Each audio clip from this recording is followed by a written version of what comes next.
As I was talking to you beforehand, our main audience is young people that are really looking for guidance on how they can become financially free and become free as people. And especially how things go on, they're very, very confused. So we were talking about the kind of emotional habits and how we were taught. So let's start with that. What do you think is the main problem that people have in their minds when it comes to the way they've been taught and kind of like how they think about financial education as a whole? That's Rich Dad, Poor Dad is a story about my two fathers. My poor dad was a school teacher, very smart man. And my rich dad never went to school. And so the information, so starting at the age of 9, growing up in Hawaii, the information was different, the advice was different. So I think most of your viewers out there sitting inside their head are the words from their mother and father. Go to school, get a job, pay taxes, save money, buy a house because it's an asset, get out of debt, and invest in the stock market. That creates poor people. It's a hypnosis train going through your brain. So when people say, how do I change my life? Well, you change those words. I wouldn't go to school because you learn nothing about money in school. I wouldn't get a job because if I have a job, I'm an employee. And then I'd pay taxes, and I don't pay taxes. And I don't save money. And I use debt to get rich. And I don't invest in the stock market. That's why I'm rich. And so the young people who are listening right now are saying, but that's what my mom and dad said. But that's what mom and dad say all over the world. So to the young people, I just say challenge or question what you've been taught. Because from the Bible, I'm not religious, the word becomes flesh. So if you say, go to school, they say, but I learned nothing about money. Get a job, you become an employee. If you're an employee, you work for money. I pay taxes. Then they tell you to save money. Why would you save money when the government's printing money? You know, and get out of debt. Well, debt is money. I use debt to get rich. Most people use debt to get poor and invest in the stock market. I don't invest in the stock market. So when you wonder why so many people struggle financially, is they haven't challenged the hypnosis, the words, go to school, get a job, work hard, save money, pay taxes. Until you question those hypnotic trances, you don't change. So when I was a little boy, I had poor dad and rich dad, saying, in your head. He's saying, go to school. My rich dad goes, what a waste of time that is, Right. And the way my rich dad taught me is just playing Monopoly. 4 greenhouses, 1 red hotel. I learned about money. I learned to be a capitalist, not an employee. I don't pay taxes. I use debt for money. And I don't invest in the stock market. And when I say that to adults, they get angry at me. So, well, that's what I've done. I said, well, that's why you're poor. But when I said to young people, you have a chance yet. You have a chance. I'm not saying I'm right. I'm just saying question the hypnotic trance put in your head, because that's what keeps people poor. And I think that's the advantage young people have, and you know that, because they haven't been brainwashed. Oh, they have been brainwashed, but they have a chance to change the brainwashing. They don't need to deny 30 years of their life. Correct. Because if you've been doing a job, and like if you're doing all those things, and now Robert is going to say this, then I either can deny that or deny 30 years of my life. So it's a big, big problem, right? Yeah, the old guys like me, they get angry at me. So I've done that all my life. I said, yeah, that's why you're poor. Yeah. And they go, and they get angry at me when the economy doesn't exist out here. The economy exists in here. Yeah. And until you change the words become flesh. If you get a job, you're an employee. If you save money, you're a saver. And why would you save money when they're printing money? And they say, invest in the stock market for your pension.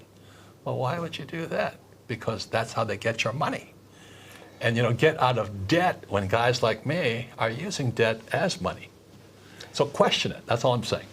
So, and you're saying, I think it's in your book, you said when you accept, your rich dad told you, when you accept a paycheck, your brain is dead, or you stop thinking. And I think that's very powerful to people. So what do you think about that? Well, money is a powerful force, as you know. So when I was 9 years old, growing up in Hawaii, I asked my rich dad to be my teacher, my mentor, be an apprentice to him. He says, then I'll never pay you. He says, if I pay you, you think like an employee. And wait a minute. So I had to think differently. And that's what I'm challenging the millennials right now is, you have a chance yet. Don't wait till you're an old guy like me to find out my pension is gone. See, right now in America, Wall Street is robbing the pension funds of the school teachers, the firefighter, and police officers. So there's going to be millions of people like me, my age, who they got a job, they work hard, they save money, they got out of debt, and they put the money in a pension plan, and it's all gone. So what do you think are some of those I laugh, but it's kind of funny. Yeah. And for those people, it's very unfortunate, and they think their government and the system has their back, but that's definitely not the case. It couldn't be further from the case, right? You got it. And you're being screwed. Yeah. And it starts by going to school. Yeah. And your parents tell you to go to school. Yeah. So and my rich dad said, "What are you going to learn in school about money? I mean, you can learn to be a doctor or a lawyer, but you learn nothing about money." So what do you think are some of those right beliefs to have? Some of the right beliefs to have about money, about the way you create wealth, about the way you actually create the life you want? What would be some of the right ones? We know the bad ones. Go to school, get a job, all these things. Well, it's not right or wrong. You see, most people should be employees. Okay. Because most people, it's easier to be an employee. Like when I flew for the Marine Corps in Vietnam, and my poor dad wanted me to become an airline pilot. He says, go fly for the airlines. And I said, no, I can do that. I could already fly. Yeah. Why would I fly for the rest of my life? Yeah. He said, but you love flying. I said, yeah, but I want to fly for the rest of my life. I just wanted a bigger challenge. And a bigger challenge would be to be an entrepreneur, because I'd have to learn new things. I'd have to learn 10 times more than being a pilot.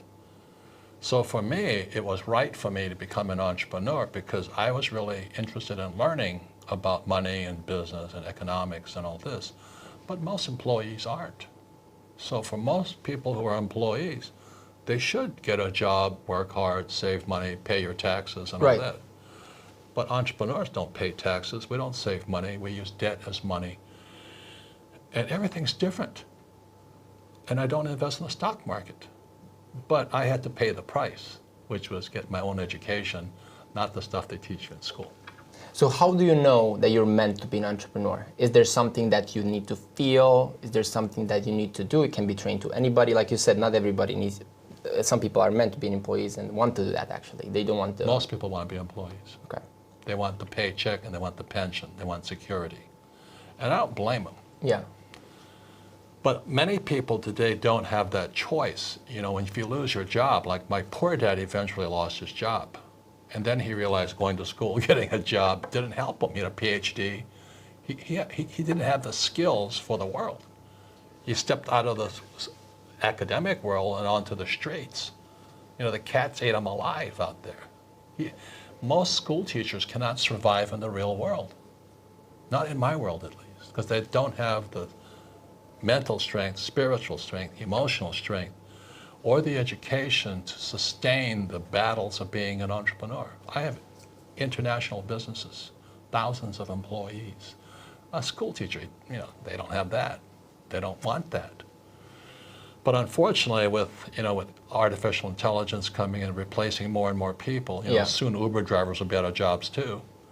Because of Tesla and all these other ones that are creating, driverless cars. So all the truck drivers and all this, they're out of work. Which is the biggest category of employment in the USA. I think that's right. What's it, truck drivers? Drivers, biggest employment category. It's the biggest category for men. Yeah. You see all these men who are, John Wayne and Tarzan and Rambo. Yeah. They're going to be out of work. So what do you think? So let's say I'm 22 right now, or I'm 25, or I'm 30. Let's say I'm 18. Let's say I work with myself and I start questioning my beliefs and I start realizing that I've been brainwashed and there's no real reason I should get a job, I should do all these things. And I might be in a situation, because this is what most people do, they pay a lot of money for their education and they end it, and then there's no job waiting for them. Because they'll learn nothing about money. And they have the worst type of debt, which is student loan yeah, that you cannot. You're a very smart young man. Yeah. Yeah. So, and they're like 130,000 in debt. So how do you recommend, because most people are in that situation, and they're even more attuned to safety because now they have debt, so they're afraid. So what do you think that person should do? They've started to question their beliefs. They got it. They know, okay, I've been brainwashed. I know, but what do I do now next? Well, not to be commercial about it, but that's why I created the cash flow game. Yeah. It's the only game that teaches accounting. Yeah. And most people come out of school, they don't even know what accounting is. They say, oh, they taught me to balance a checkbook. I'm going, big deal, You have to know assets and liabilities. You must understand taxes. The rich don't pay taxes.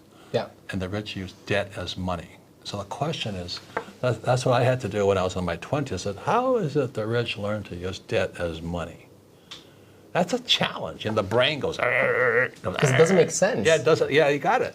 And then how do they not pay taxes? And what you'll find out in my new book, Fake, is the combination of debt and taxes. You see, the more debt I use, the less tax I pay. Right. It's counterintuitive.